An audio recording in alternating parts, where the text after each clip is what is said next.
student, this is Mala and welcome to my channel Chemistry with Mala ma'am. Students, हमने अपने जो है previous video में chemistry of non metal start किया है, ठीक है। तो उसमें हमने physical property of non metals ये हमने कवर कर लिया है, ठीक है। हमने उसमें मेटल्स और नॉन मेटल का कंपेयर करते हुए फिजिकल प्रॉपर्टी और नॉन मेटल्स की जो प्रॉपर्टीज को हमने पढ़ा था, ठीक है। तो इस लेक्चर में हमें आगे कंटिन्यू करना है। तो इसके बाद हमें देखना है कि reaction between metal and non metal, ठीक है। मेटल और नॉन मेटल आपस में रिएक्ट किस तरीके से करते हैं, और सेकंड हमको देखना है रिएक्शन बिटवीन नॉन मेटल आपस में रिएक्ट करके क्या बनाते हैं, ठीक है, ये देखना है। तो सबसे पहले हम जो है वो बेसिक जो है आपको बच्चों, तो हम देखते हैं पहले नॉन मेटल होता क्या है। तो जो मॉडर्न पीरियोडिक टेबल में जनरली जो 14 ग्रुप टू 18 ग्रुप होते हैं, ठीक है, उनके अंदर जो एलिमेंट्स आते हैं वो क्या है, नॉन मेटल्स है, ठीक है। और जब हम इलेक्ट्रॉनिक कॉन्फ़िगरेशन देखते हैं तो नॉन मेटल के आउटर मोस्ट सेल में 4 to 8 इलेक्ट्रॉन होते हैं, ठीक है, जिनके आउटर मोस्ट सेल में 4 to 8 इलेक्ट्रॉन है। जब हम जानते हैं कि जो मेटल्स होते हैं उनके आउटर मोस्ट सेल में 1 2 3, ठीक है, ये जो होते हैं उनके आउटर मोस्ट सेल के इलेक्ट्रॉन होते हैं। नॉन मेटल के 4 to 8 होते हैं। तो जब यहाँ पे हम देखते हैं कि जैसे कि कार्बन की बात आती है जिसका एटॉमिक नंबर 6 है, ठीक है, तो इसके आउटर मोस्ट सेल में क्या है 2 4।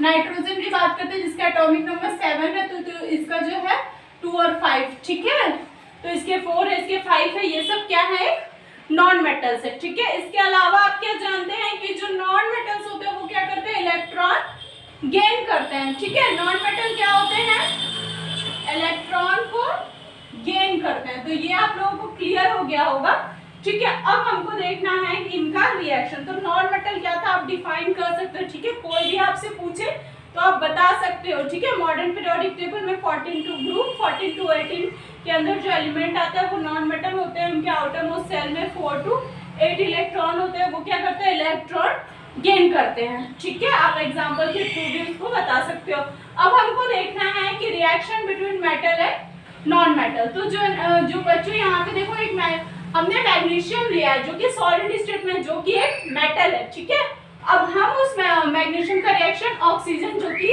गैसेस फेस में है, जो कि एक नॉन मेटल है, तो क्या फॉर्म हो रहा है, यहाँ पे आप देख सकते हैं, यहाँ पे मेटल ऑक्साइड फॉर्म हो रहा है जो कि सॉलिड स्टेट में है, ठीक है। नेक्स्ट हम देखते हैं, यहाँ पे कॉपर लिए हैं जो कि एक मेटल है, और यहाँ पे ऑक्सीजन के साथ रिएक्शन कॉपर ऑक्साइड फॉर्म हो रहा है जो भी सॉलिड स्टेट में। यहाँ पे आयरन है, ठीक है, फेरस, और वो सल्फर के जो है कि एक नॉन मेटल है। तो बच्चों यहाँ पे जो हो रहा है आयरन का सल्फर के साथ, ठीक है, आयरन सल्फाइड या फेरस सल्फाइड कह सकते हैं, ये भी सॉलिड स्टेट में एग्जिट कर रहा है। तो यहाँ पे हम देख रहे हैं ये सारे क्या है, मेटल्स हैं, और ये सारे क्या है, नॉन मेटल है। इनका रिएक्शन करवा रहे हैं तो ऑक्साइड फॉर्म हुआ, ठीक है। यहाँ पे क्या ऑक्साइड फॉर्म हुआ, यहाँ पे सल्फाइड फॉर्म हुआ। तो यहाँ पे हम ये जान रहे हैं कि जो मेटल होते हैं वो क्या करते हैं, ऑक्सीडाइज होते हैं, और जो नॉन मेटल होते हैं वो क्या होते हैं, रेड्यूस्ड होते हैं, ठीक है। तो इसके बाद हमको देखना है रिएक्शन बिटवीन नॉन मेटल, ठीक है। नॉन मेटल का आपस में नॉन मेटल के साथ अगर हम रिएक्ट करवा दे तब क्या होता है, ठीक है। तो इनके दो केस हैं। यहाँ पे फर्स्ट जो हमारा reaction of non metal with chlorine, ठीक है। अगर हम किसी नॉन मेटल का रिएक्शन क्लोरीन के साथ करवाते हैं तो वो क्या फॉर्म करता है, क्लोराइड फॉर्म करता है, ओके। अगर हम किसी नॉन मेटल का रिएक्शन ऑक्सीजन के साथ करते हैं तो वो क्या फॉर्म करती है, ऑक्साइड फॉर्म करती है, ठीक है बच्चों। तो यहाँ पे हम रिएक्शन देख लेते हैं। यहाँ पे लिया है हमने कार्बन जो कि एक नॉन मेटल है, यहाँ पे हमने लिया है क्लोरीन, ठीक है। Chlorine is also known metal. यहाँ पे फॉर्मेशन हो रहा है कार्बन टेट्राक्लोराइड, ठीक है, जो कि लिक्विड स्टेट है, मतलब क्लोराइड का फॉर्मेशन हो रहा है, ठीक है। सेकेंड एग्जाम्पल देखते हैं। यहाँ पे हमने लिया है हाइड्रोजन जो कि गैसेस फेस में है, जो कि नॉन मेटल है, और यहाँ पे हमने लिया है क्लोरीन जो कि एक नॉन मेटल है, ठीक है। यहाँ पे फॉर्मेशन हो रहा है हाइड्रोजन क्लोराइड का, जो कौन से स्टेट में है, गैसेस स्टेट में। तो यहाँ पे हमने देख लिया कि किसी नॉन मेटल का नॉन मेटल के साथ रिएक्ट करने पे, ठीक है, नॉन मेटल है कार्बन हाइड्रोजन, क्लोरीन के साथ रिएक्ट करके क्लोराइड फॉर्म कर रहे हैं, ओके। अब हम देखते हैं कि reaction of non metal with oxygen, ठीक है, अगर नॉन मेटल ऑक्सीजन के साथ रिएक्ट करे तब क्या फॉर्म होता है। तो बच्चों यहाँ पे हम देख रहे हैं कि वो क्या फॉर्म करते हैं, ऑक्साइड्स फॉर्म करते हैं, ठीक है। जैसे कि कार्बन है, कार्बन जो होता है वो ऑक्सीजन के साथ रिएक्ट करके कार्बन डाइऑक्साइड फॉर्म कर रहा है।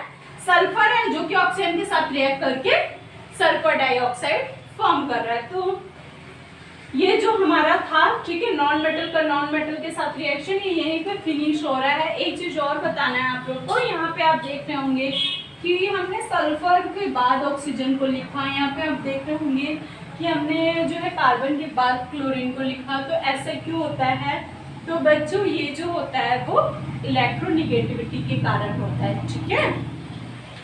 जो हमारा क्लोरीन और जो ऑक्सीजन है, ठीक है, ये भी नॉन मेटल है। कार्बन, हाइड्रोजन, ठीक है, सल्फर, ये भी नॉन मेटल है, ठीक है। हमने ये पढ़ा था कि जो हमारे नॉन मेटल्स होते हैं उनकी इलेक्ट्रोनिगेटिविटी लेस होती है, ठीक है। तो यहाँ पे ये हो रहा है कि जो हमारा क्लोरीन और जो ऑक्सीजन है, ठीक है, उनकी जो इलेक्ट्रोनिगेटिविटी होती है वो हाई होती है compare to other non metal, ठीक है। तो इसके केस में होता क्या है, इनको हम बाद में लिखते हैं, ठीक है, मतलब क्लोरीन और इसकी इलेक्ट्रोनिगेटिविटी ज्यादा होने के कारण हम इन्हें बाद में लिखते हैं, ठीक है। मतलब जो कम इलेक्ट्रोनिगेटिव वाला है उसको हम पहले लिखते हैं, उसके बाद जो मोर इलेक्ट्रोनिगेटिव वाला है उसको हम शो करते हैं।